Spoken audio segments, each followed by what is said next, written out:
Oke, selanjutnya.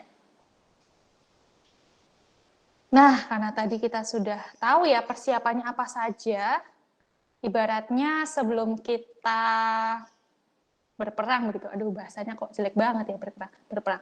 Sebelum kita menghadapi suatu lingkungan baru, dunia baru, kita perlu tahu perbekalan kita apa. Jadi ibaratnya mungkin ibaratnya kita sedang mau ke kota, mau pergi keluar kota begitu ya teman-teman. Dari kota tempat kita tinggal. Nah, bagaimana agar kita mudah dalam menuju tujuan keluar kota itu adalah dengan tahu kita ini punya apa ya untuk menuju keluar kota. Oh, ternyata kita punya tas. Tasnya isinya baju, isinya bekal makanan, kita punya kaki, kita punya peta, kita punya uang buat beli tiket bis misalnya, atau pakai motor, atau pakai mobil, dan lain sebagainya. Karena kalau kita belum tahu itu, nanti sulit untuk menuju ke kota baru. Ibaratnya tadi, bagian awal yang tadi kita bahas tentang ini. Tahu dulu kota tujuannya, tahu ke sana itu pakai apa dan bawa apa saja. Dan selanjutnya, sudah sampai ke kota tujuan.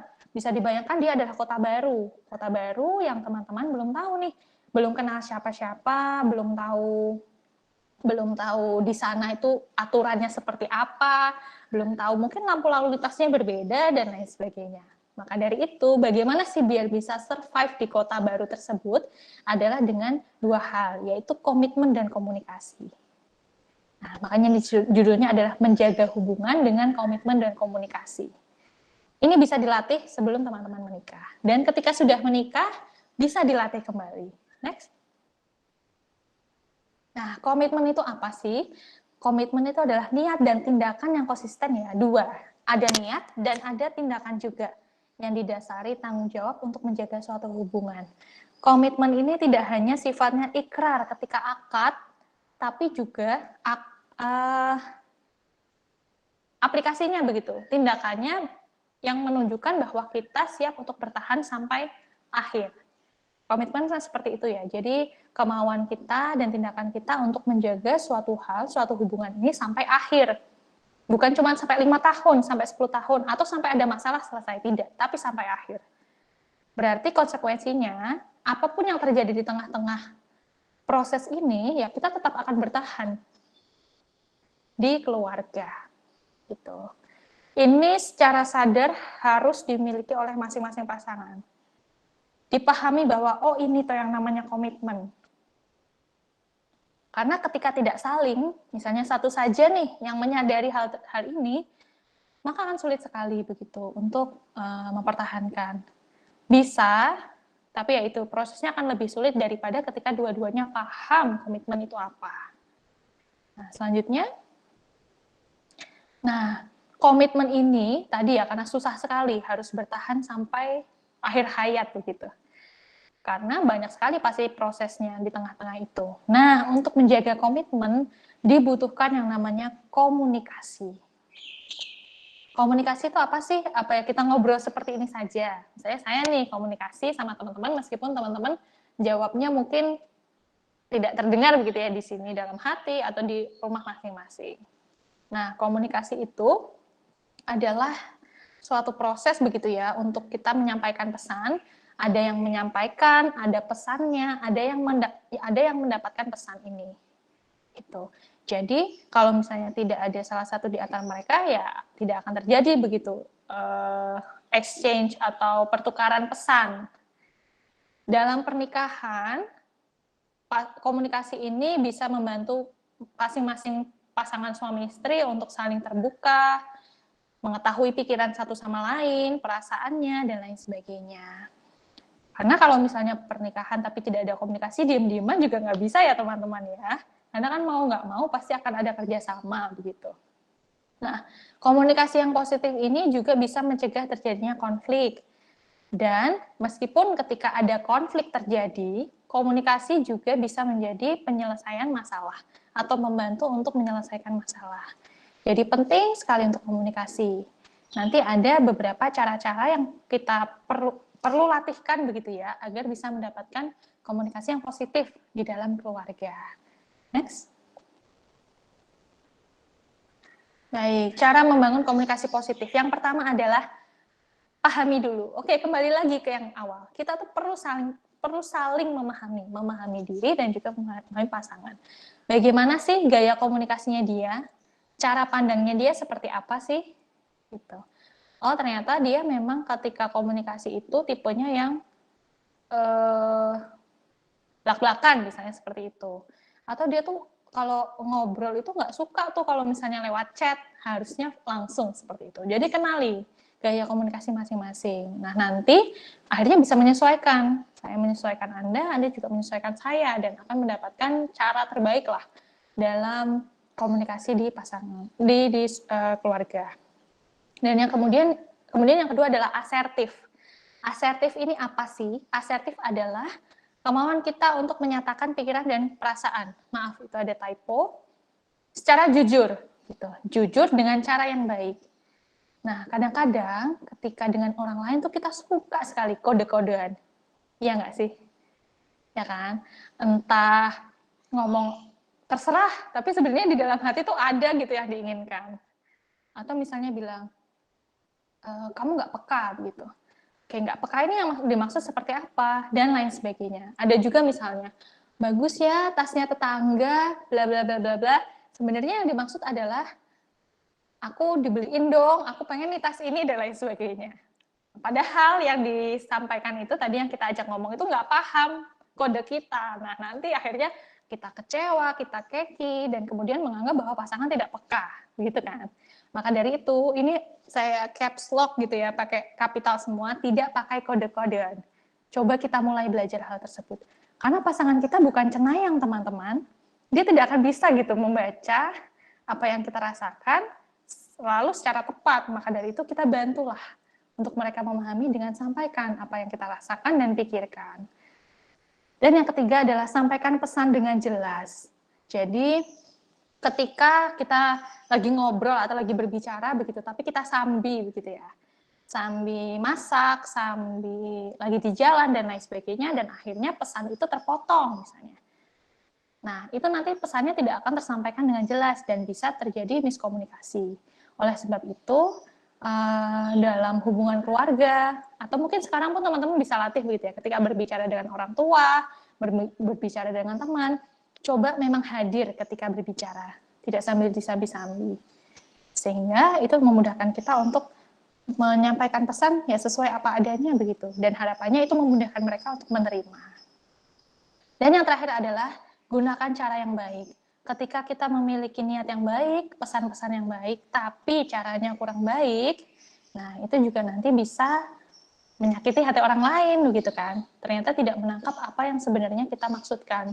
Niatnya baik, tapi ternyata caranya tidak baik, misalnya dengan membentak, teriak, dan kasar, nah nanti tidak sampai deh pesannya. Seperti misalnya, ada orang tua yang meminta tolong anak begitu. Meminta tolong anak, niatnya adalah untuk mengajarkan anak agar anaknya bisa mandiri, karena orang tua punya harapan, kamu tuh perempuan Dondo, ibu berharap kamu nanti bisa menjaga dirimu sendiri. Misalnya niatnya seperti itu. Tapi ternyata caranya sambil ngomel-ngomel misalnya, kamu tuh anak perempuan kok jam segini belum bangun, bla bla bla bla bla bla. Nah, yang ditangkap anak adalah, ibuku tuh selalu melihat aku salah, apa-apa aku salah, dan lain sebagainya. Akhirnya kan tidak sampai, padahal sebenarnya niatnya baik. Nah, maka dari itu coba kita perhatikan cara kita menyampaikan pesan. Dan ini juga perlu dilatih, jadi tidak simsalabim kita langsung bisa. Nggak apa-apa kalau misalnya awal-awal kadang-kadang masih ada yang kurang dan lain sebagainya, tapi berjalanlah menuju itu. Next. Nah, ini ada tips dari saya untuk kita latihan komunikasi afektif namanya. Jadi komunikasi positif yang berpusat pada perasaan. Karena apa? Tadi ketika asertif itu kita juga menyampaikan pikiran dan perasaan. Jadi harapannya dalam komunikasi kita pun kita mewadahi itu, menyampaikan perasaan. Kenapa sih kok menyampaikan perasaan penting? Karena ketika kita perasaan itu kan berhubungan dengan tadi ya, manajemen emosi. Ketika kita merasa nggak nyaman, ketika kita merasa marah, ketika kita merasa senang, dan lain sebagainya. Dan itu komunikasinya bisa dalam begitu ya, bukan hanya berhenti di telinga, otak, telinga, tapi juga ke hati gitu. Dan itu biasanya akan lebih baik begitu di dalam keluarga. Ada rumusnya nih teman-teman, rumus iMessage. Ketika kita berbicara dengan orang lain, pasangan ya dalam konteks ini, coba mulailah dengan kata saya, aku. Kenapa? Karena ketika, khususnya ya, ketika kita berkonflik ya, lagi nggak nyaman, kita cenderung memulainya dengan kata kamu. Benar tidak? Merasakan tidak? Kalau lagi nggak nyaman, lagi marah, itu biasanya kita fokusnya kamu dengan jari telunjuk tuh. Kamu tuh gini, kamu sih, bla bla bla bla bla. Sebagai orang yang dikatain kamu begitu, diomongin kamu, kira-kira kita gimana perasaannya? Nggak nyaman ya, kita merasa dituding, kita merasa disalahkan, kita merasa kita tuh buruk, dianggap buruk oleh orang yang tadi bilang kamu. Dan akhirnya kita membuat wall atau membuat dinding begitu, yang tidak mau mendengarkan apapun yang kamu bilang. Dan akhirnya yang tadi bilang kamu tuh juga frustrasi. Kok aku nggak didengerin sih? Kok kamu nggak paham? Kok kamu nggak berubah? Tidak selesai lah itu yang namanya konflik. Maka dari itu, semarah-marahnya kita, seenggak nyaman-nyamannya kita, atau ketika kita senang, mulailah bilang aku, gitu, saya. Mulai kalimat dari saya. Jadi fokusnya bukan buat kamu, tapi ya karena saya merasakan ini, dan saya harap dengan saya menyampaikan ini, kamu paham. Maka dimulai dari saya. Saya merasa bla bla bla. Sampaikan perasaan kita. Misalnya, aku kesel, aku sebel, aku sedih, aku senang, gitu. Ketika kamu, nah baru ketika kamu bla bla bla. Nah ini isikan perilakunya apa? Perilaku ya teman-teman, bukan kode atau bukan sesuatu yang abstrak. Seperti misalnya, aku jengkel kalau kamu nggak peka, gitu. Peka itu seperti apa, gitu kan? Itu membuat orang lain akan kesulitan. Salahku tuh di mana? Peka maksudnya seperti apa? Maka dari itu sampaikan apa perilakunya. Aku jengkel kalau kamu buang sampah sembarangan. Oke, itu mudah untuk diterima. Oh, ternyata ketika aku buang sampah sembarangan, pasanganku risih gitu, jengkel dia rasanya. Antara mengubah diri kita menjadi peka dengan membuat kita membuang sampah pada tempatnya, itu kan lebih mudah membuang sampah pada tempatnya ya teman-teman. Kita memudahkan dia untuk, oke, ini loh maksudnya, perilaku ini, yang kamu bisa dengan mudah untuk menggantinya. Bukan suatu hal yang peka, bukan suatu hal yang abstrak, yang dia sendiri kesulitan untuk mengevaluasinya. Nah, kemudian sampaikan juga, saya harap kamu bisa bla bla bla. Sampaikan hal yang kita harapkan atau inginkan. Misalnya tadi, aku tuh jengkel kalau kamu buang sampah sembarangan. Aku tuh besok-besok coba deh buang sampah di tempat sampah. Jadi biar kita tidak membersihkan berulang-ulang rumah ini dan lain sebagainya. Nah, itu kan jadi lebih mudah ya teman-teman. Kita lega karena kita sampaikan apa yang kita rasakan. Mereka pun akhirnya paham yang kita rasakan. Dan dengan kita menyebutkan tadi perilaku spesifik dan apa harapan kita, itu memudahkan untuk problem solving atau menyelesaikan masalah. Oh, ternyata masalahnya itu adalah sampah tadi toh yang berceceran. Bukan kayak masalah besar sekali. Kan kadang-kadang seperti itu, ada permasalahan kecil, tapi karena tidak segera diselesaikan, kemudian membuat penilaian bahwa aku misalnya, aku mau bercerai. Istriku nggak peka, kayak gitu. Padahal sebenarnya kalau ditanya, nggak pekanya seperti apa? Akhirnya bingung, memilah-milah lagi, apa ya waktu itu ya? Oh, ternyata ketika sudah waktunya makan, tapi belum menyiapkan makanan dan lain sebagainya. Aku sudah kelaparan dan lain sebagainya. Begitu. Dan kembali, ketika kita menyampaikan iMessage ini, fokusnya adalah di kita. Perkara nanti bagaimana direspon ya sama pasangan. Misalnya kita sudah bilang seperti tadi, tapi si pasangan ini kadang-kadang masih suka lupa begitu, masih suka lupa untuk buang sampah ke tempatnya. Ya sudah, Jangan kemudian, kayak gini aja nggak berhasil nih, dia masih seperti ini. Kembali, itu di luar kuasa kita. Yang bisa kita lakukan adalah menyampaikan. Nggak apa-apa, sampaikan lagi, gitu.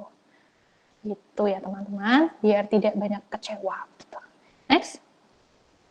Nah, menyikapi konflik dalam rumah tangga, itu ada 2 hal yang bisa dilakukan. Yang pertama adalah problem solving atau mencari jalan keluar bersama. Tadi ya seperti tadi, win-win solution-nya apa sih?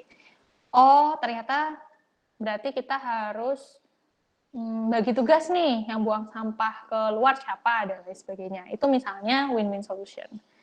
Dan kemudian yang kedua adalah menyesuaikan diri. Nah, ini yang sering dilupa. Kita merasa bahwa ketika ada masalah, maka harus ada penyelesaiannya. Kalau ada masalah A, penyelesaiannya harus ditemukan nih. 1 tambah 2 sama dengan 3, dan lain sebagainya. Tapi sebenarnya tidak selalu seperti itu loh penyesuaian, menyikapi konflik. Ada yang namanya menyesuaikan diri. Bahasa lainnya ikhlas begitu ya teman-teman. Ikhlas atau beradaptasi, atau ya sudah, apa yang bisa kita lakukan untuk membuat kita merasa lebih baik. Ibaratnya seperti, contohnya seperti corona inilah teman-teman, ya kan?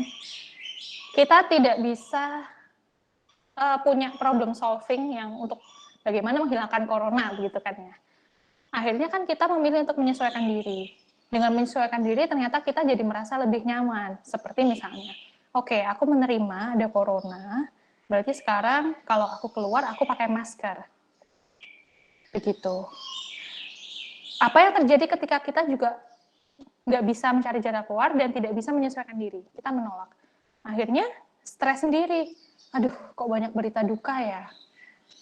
Tapi aku juga nggak mau nih, aku nggak mau repot pakai masker dan lain sebagainya. Akhirnya kepikiran, terus tidak tenang, terus dan lain sebagainya.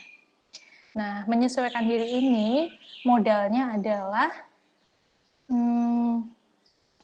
kerendahan hati.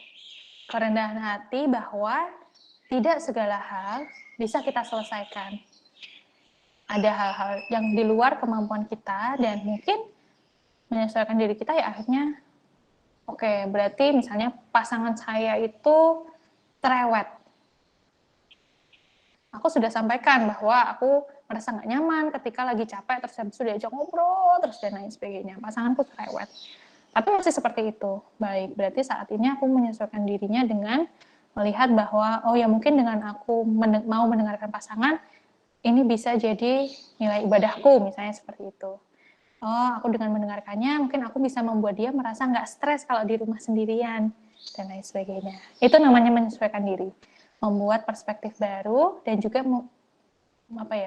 dengan modal kerendahan hati kita, ya tadi, menerima. Gitu. Itu yang menyesuaikan diri. Dan jangan lupa, tidak hanya fokus pada ketika ada konflik, saat tidak ada konflik, inilah sebenarnya waktu terbaik untuk menjaga keutuhan rumah tangga. Sama seperti misalnya ya teman-teman, ketika klien-klien yang datang ke psikolog begitu, datangnya ketika ada masalah, tapi ketika tidak ada masalah itu ternyata tidak dimanfaatkan begitu sebaik-baiknya untuk menguatkan ketahanan keluarga. Maka dari itu kita jangan lupa untuk bersyukur begitu ya, atau berterima kasih saat-saat ya keluarga kita sedang bahagia, sedang nyaman, tidak ada konflik dan lain sebagainya. Bagaimana sih apa yang bisa dilakukan oleh pasangan suami istri ketika tidak ada konflik? Bisa dengan saling ngobrol, bercerita hal-hal ringan. Jangan masing-masing pegang HP main game gitu kan, atau yang satu TikTok-kan, yang satu nge-game. Tetap nggak apa-apa begitu kalau misalnya mau refreshing begitu ya teman-teman, melakukan hobi, tapi jangan lupa juga tetap agendakan waktu untuk ngobrol sama pasangan. Ngobrolin hal-hal yang ringan saja begitu, dan coba berlatih perbanyak mendengar. Barangkali di situasi yang seperti itu kita jadi menyadari hal-hal baik yang sebelumnya nggak kita sadari, karena kita cuma menyadari hal-hal ketika ada konflik. Buat waktu berkualitas, misalnya nih, nanti kalau misalnya sudah punya anak, bisa jadi banyak nanti atensi atau fokus kita ke anak. Jangan lupa untuk tetap memberikan waktu untuk pasangan. Seperti misalnya setelah anak tidur. Meski kita capek, jangan langsung tidur mungkin. Barang cuma 10 menit begitu nanya. Gimana hari ini? Tadi ada apa di kantor? capek ya, tadi anak kita gimana, dan lain sebagainya. Tetap buat waktu berkualitas yang dilakukan dengan niat. Karena tadi ya teman-teman, komitmen itu adalah niat dan tindakan yang konsisten. Tidak bisa kita mengalir aja dan lain sebagainya. Itu berarti ibaratnya kita yang sebenarnya kita dikasih kemampuan sama Tuhan lebih begitu ya, tapi kita tidak manfaatkan. Oke, next. Nah, ingat ini pesan terakhir sebelum nanti saya tutup sesi ini. Pasangan yang tangguh bukanlah pasangan yang tanpa masalah, namun pasangan yang mampu menghadapi masalah dan bertumbuh bersama. Ingat bahwa selama hidup itu tidak bisa kita tanpa stres atau tanpa masalah. Justru orang yang sehat mental itu adalah orang yang bisa mengelola masalah, menghadapi permasalahan, dan kemudian bertumbuh setelahnya. Gitu. Semoga perjalanan kita saat ini, baik yang belum menikah, sudah menikah, atau sedang mencari pasangan begitu ya, bisa dimudahkan dengan kemauan kita untuk terus belajar. Itu, next. Oke, baik. Sudah, insya Allah itu saja kalau materi dari saya. Mohon maaf apabila masih ada kurang begitu ya teman-teman. Harapannya dari pemahaman kita terhadap persiapan pernikahan ini juga bisa menyiapkan kita untuk selain menjadi pasangan begitu ya, menjadi istri dan suami, juga menjadi orang tua. Karena tadi bekal ilmu ya teman-teman. Menikah itu bukan hanya sekedar pemuasan kebutuhan biologis begitu, tapi juga butuh ilmu karena nanti anak-anak kita pun akan bergantung pada orang tua di masa-masa awal hidupnya. Terima kasih. Wassalamualaikum warahmatullahi wabarakatuh. Waalaikumsalam warahmatullahi wabarakatuh. Terima kasih Mbak Zahra atas penyampaian materinya. Menarik sekali ya teman-teman, banyak belajar nih tentang gimana persiapan pernikahan gitu ya. Mungkin barangkali teman-teman di sini yang 1 atau 2 tahun ke depan punya angan-angan gitu ya untuk menikah di usia muda juga. Nah, bisa nih dari materi ini kita ambil ilmunya gitu ya. Oke, sekarang kita masuk ke sesi tanya jawab. Silakan teman-teman yang ingin bertanya ya bisa menyampaikan di kolom chat, kemudian raise hand atau open mic. Ya, sepertinya ini sudah ada satu pertanyaan ya dari Kak Nadia Farah Savana. Selamat pagi Kak, saya Nadia Farah. Ingin bertanya, karena seperti yang disampaikan tadi, menikah itu bukan berarti happy ending, dan menikah itu butuh kesiapan. Masyarakat saat ini memiliki sudut pandang bahwa usia yang wajar untuk menikah adalah sekitar umur 25 tahun. Lalu bagaimana jika kita tidak ingin menikah di umur tersebut dan tidak ingin menargetkan menikah di umur tertentu? Apakah menurut kakak tidak masalah? Lalu bagaimana cara kakak menyampaikan kepada keluarga jika kakak di posisi tersebut? Ya, mungkin untuk pertanyaan pertama dijawab terlebih dahulu dari Mbak Zahra. Baik, terima kasih Mbak Nadia Farah Savana atas pertanyaannya. Sebenarnya ya meskipun tadi ya masyarakat dan kita juga punya undang-undang begitu ya, ada aturan untuk menikah dan lain sebagainya. Kalau dari undang-undang bisa kita ikuti, tapi kalau misalnya dari target masyarakat pada umumnya begitu 25 tahun sebaiknya sudah menikah dan lain sebagainya, itu tidak harus untuk diikuti gitu. Kalau misalnya kita merasa bahwa masih ingin mempersiapkan begitu ya, atau mungkin juga belum ke arah sana, belum benar-benar punya bayangan menikah itu apa dan untuk apa dan lain sebagainya, ya tidak perlu dipaksakan gitu. Jadi monggo bisa teman-teman kenali lagi, target itu kan ibaratnya untuk, apalagi targetnya waktu ya teman-teman, batasannya tahun umur segini aku harus sudah seperti ini. Tapi kan sebenarnya untuk mempersiapkan target tadi itu kan ada banyak yang perlu dilakukan.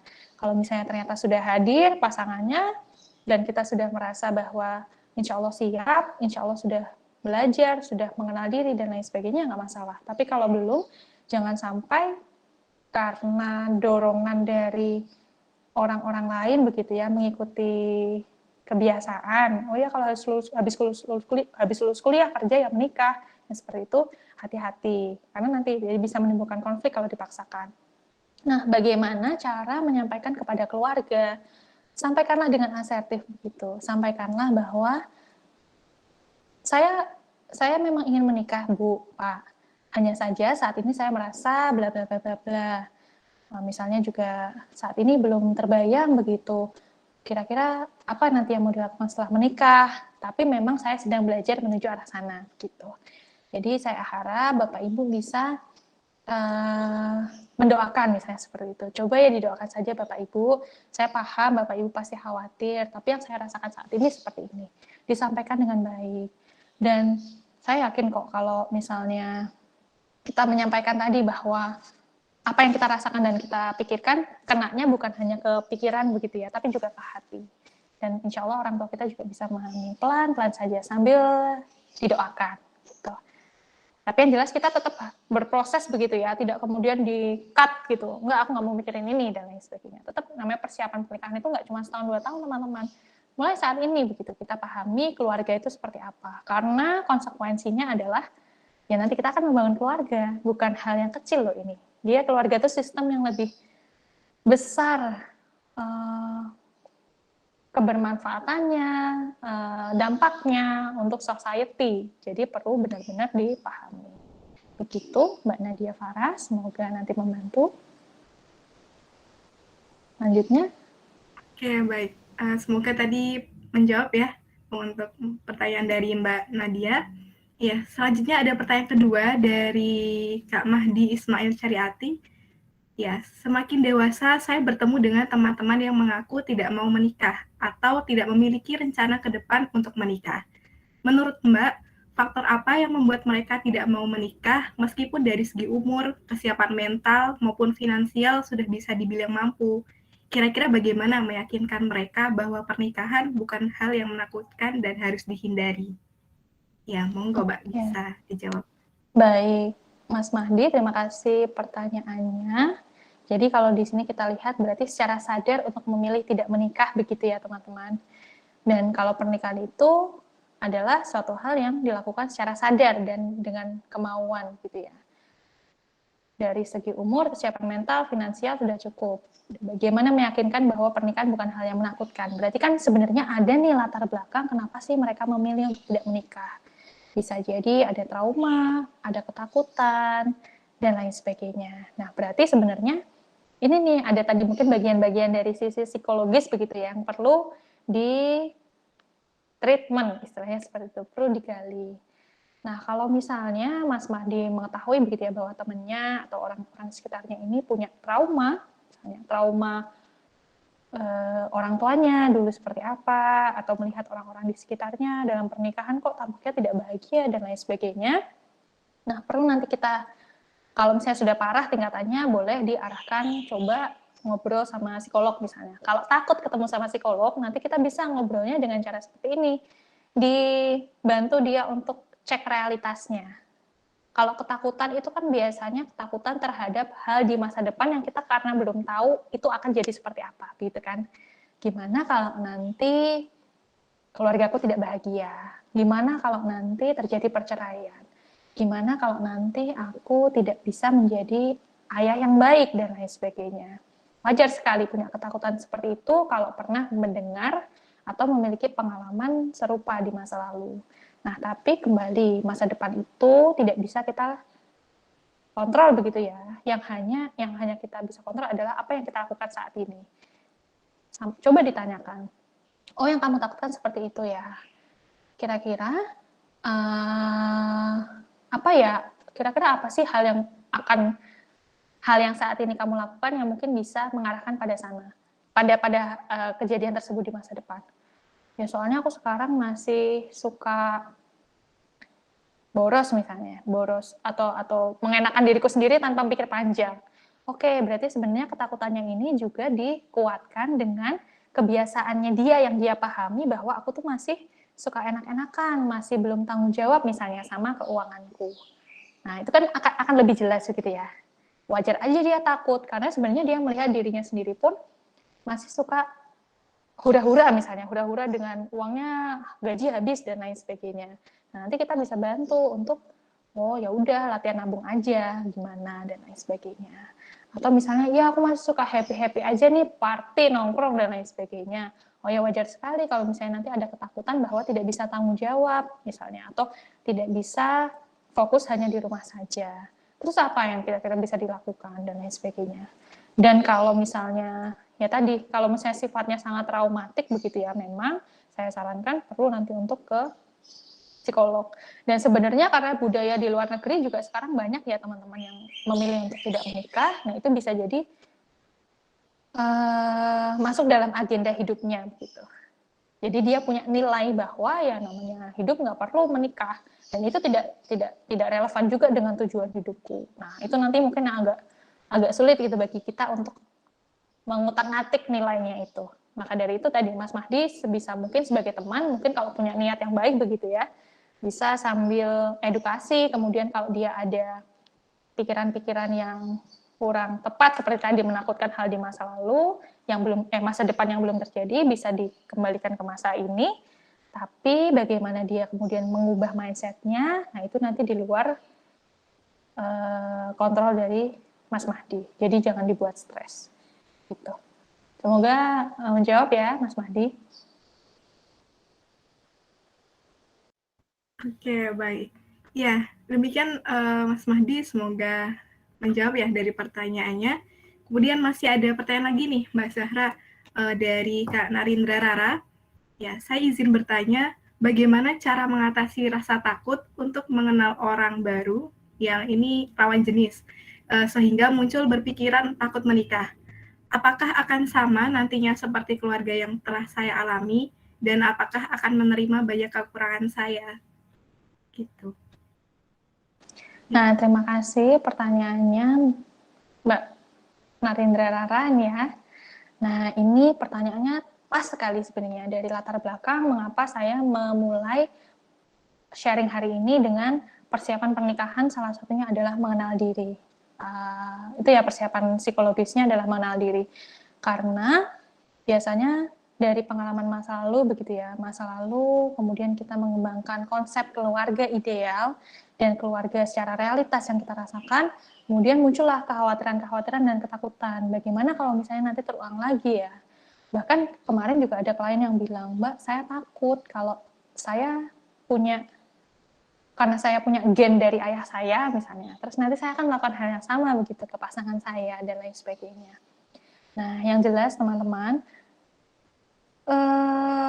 pasangan kita itu bukan pengganti orang tua, bukan perwajahan dari orang lain ya. Pasangan kita adalah orang itu begitu.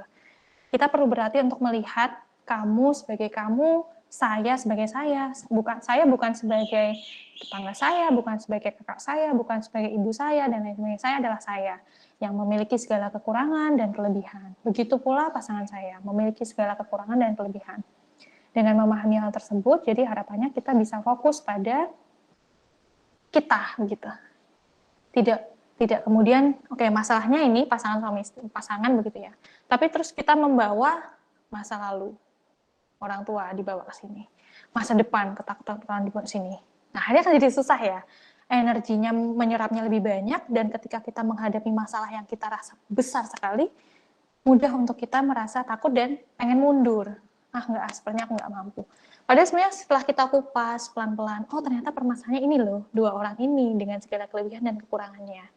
Dan karena tahu potensinya ada di kelebihan, hambatannya ada di kekurangan, jadi kita lebih bisa mengelola hal tersebut. Begitu. Nah, wajar sekali ketika ada pengalaman di masa lalu ya Mbak Narindra, jadi memunculkan rasa takut untuk terbuka lagi ke lawan jenis misalnya. Takut kalau misalnya nanti kita sudah percaya, tapi ternyata kepercayaan kita dihempaskan gitu ya, dan kita merasa kecewa. Nah, ini kaitannya dengan tadi, tidak menaruh harapan kepada orang lain, termasuk pasangan. Kenapa? Pasangan pun tidak usah pergi secara fisik. Semua manusia itu bisa meninggal ya teman-teman.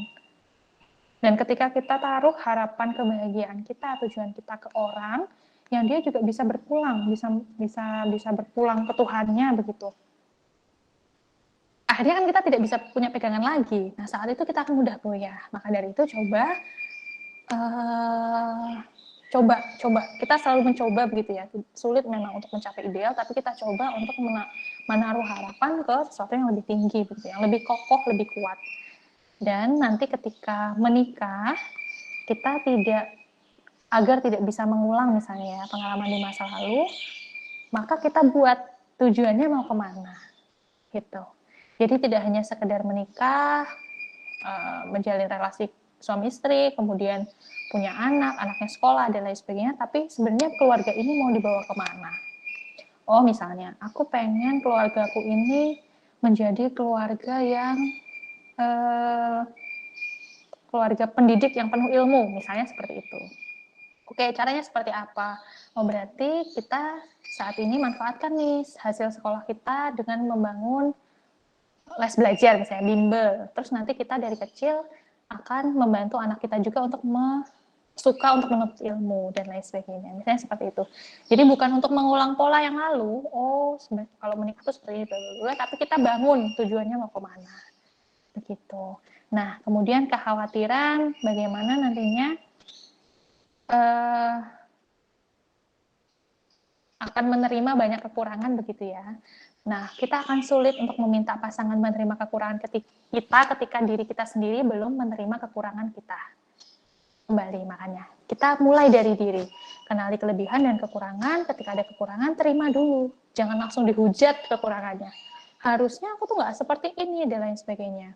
Bagaimana kita bisa menyayangi diri, kita bisa meminta orang lain menerima segala diri kita ketika kita sendiri saja tidak mau menerima gitu.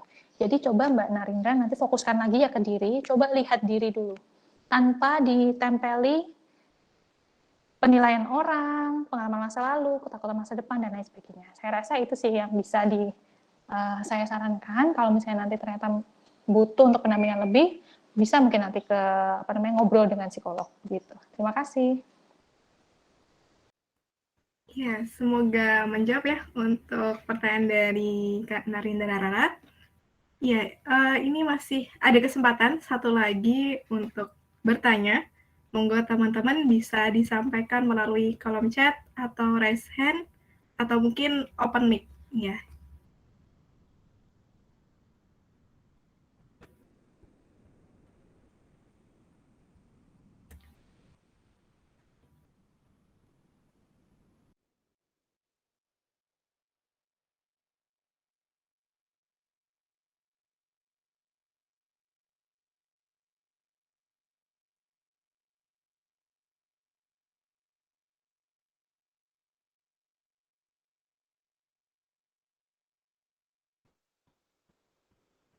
Iya, masih ditunggu teman-teman atau sepertinya sudah paham ya terkait materi dari Mbak Zahra tadi dan ada 3 pertanyaan juga ya yang menarik gitu dan mungkin teman-teman juga sering berpikiran kepikiran soal itu gitu. Nah, tapi ini masih ditunggu lagi satu pertanyaan lagi, mungkin kesempatan terakhir bagi teman-teman yang masih ada kayak kepo atau penasaran gitu terkait kesiapan pernikahan ataupun ada masalah-masalah yang bikin overthinking terkait pernikahan, monggo boleh disampaikan. Atau mungkin kalau sudah tidak ada pertanyaan, bisa menyampaikan kira-kira apa yang didapat dari materi hari ini. Bisa direfleksikan. Oh, yang aku dapat nggak ada, Mbak. Misalnya seperti itu juga nggak apa-apa. Boleh disampaikan secara lisan atau di kolom komentar gitu ya, Mbak Aisyah. Oh ya, baik Mbak. Iya, monggo teman-teman mungkin punya feedback ya atau apa sih yang didapatkan dari materi yang disampaikan Mbak Zahra tadi, kira-kira jadi semakin bingungkah atau mungkin lebih paham atau bagaimana? Teman-teman bisa kirim responnya di kolom komentar.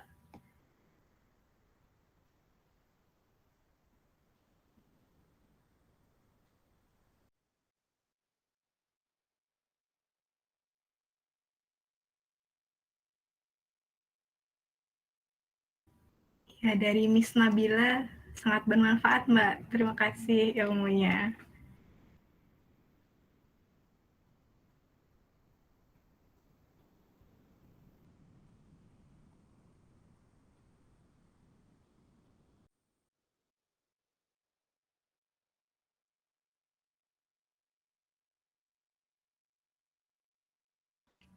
Iya, dari Kak Widyartiasari. Terima kasih ilmunya, insya Allah bermanfaat.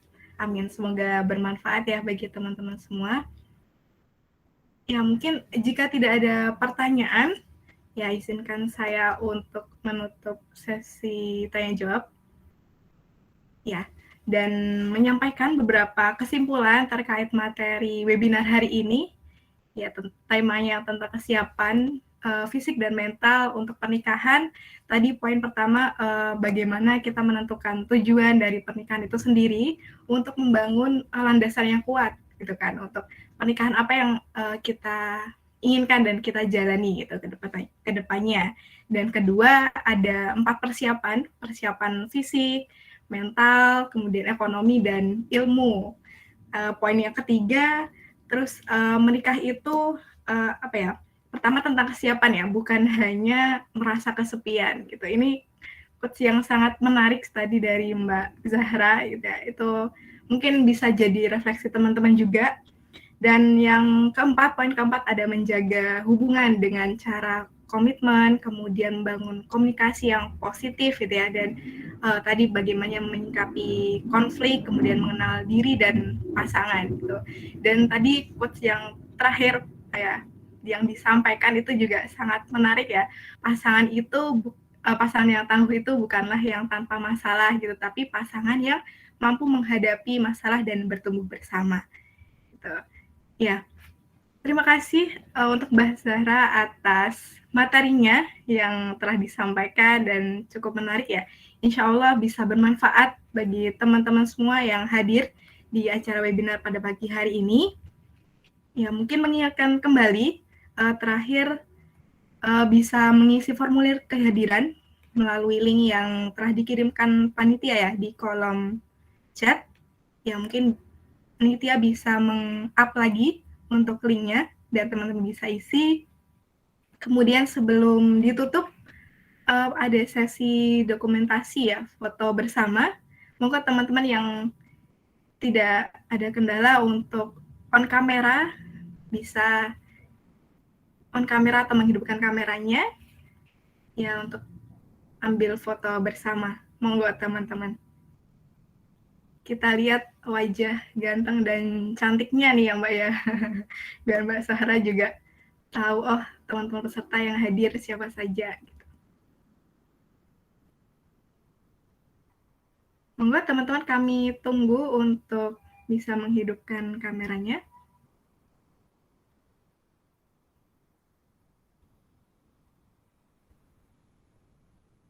Ya, sudah ada beberapa yang on kamera ya.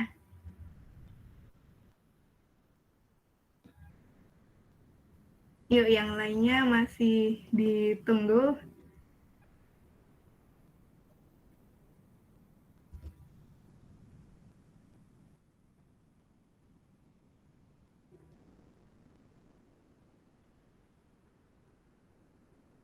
Oke, baik. Mungkin cukup ini dulu. Sudah siap ya yang on kamera. Kak Masyid nanti minta tolong untuk di screenshot, diambil fotonya. Ya. Oke, teman-teman bisa berpose ya. Saya hitung 1, 2, 3. Ya, sekali lagi. 1, 2, 3. Oke, baik. Ya, terima kasih teman-teman yang sudah hadir pada acara webinar kali ini. Saya selaku MC, mohon maaf apabila ada kesalahan kata, dan semoga ilmu yang disampaikan dari narasumber yang telah menyampaikan materi bermanfaat bagi teman-teman semua. Jaga kesehatan di kondisi pandemi seperti ini. Ya, saya Aisyah Wanda pamit undur diri. Wassalamualaikum warahmatullahi wabarakatuh. Terima kasih. Assalamualaikum. Ya, waalaikumsalam. Terima kasih Mbak Zahra. Ya. Terima kasih Butri dan Miss Nabila atas kehadirannya. Terima kasih banyak. Baik, Miss. Pamit dulu. Matur nuwun, Putri.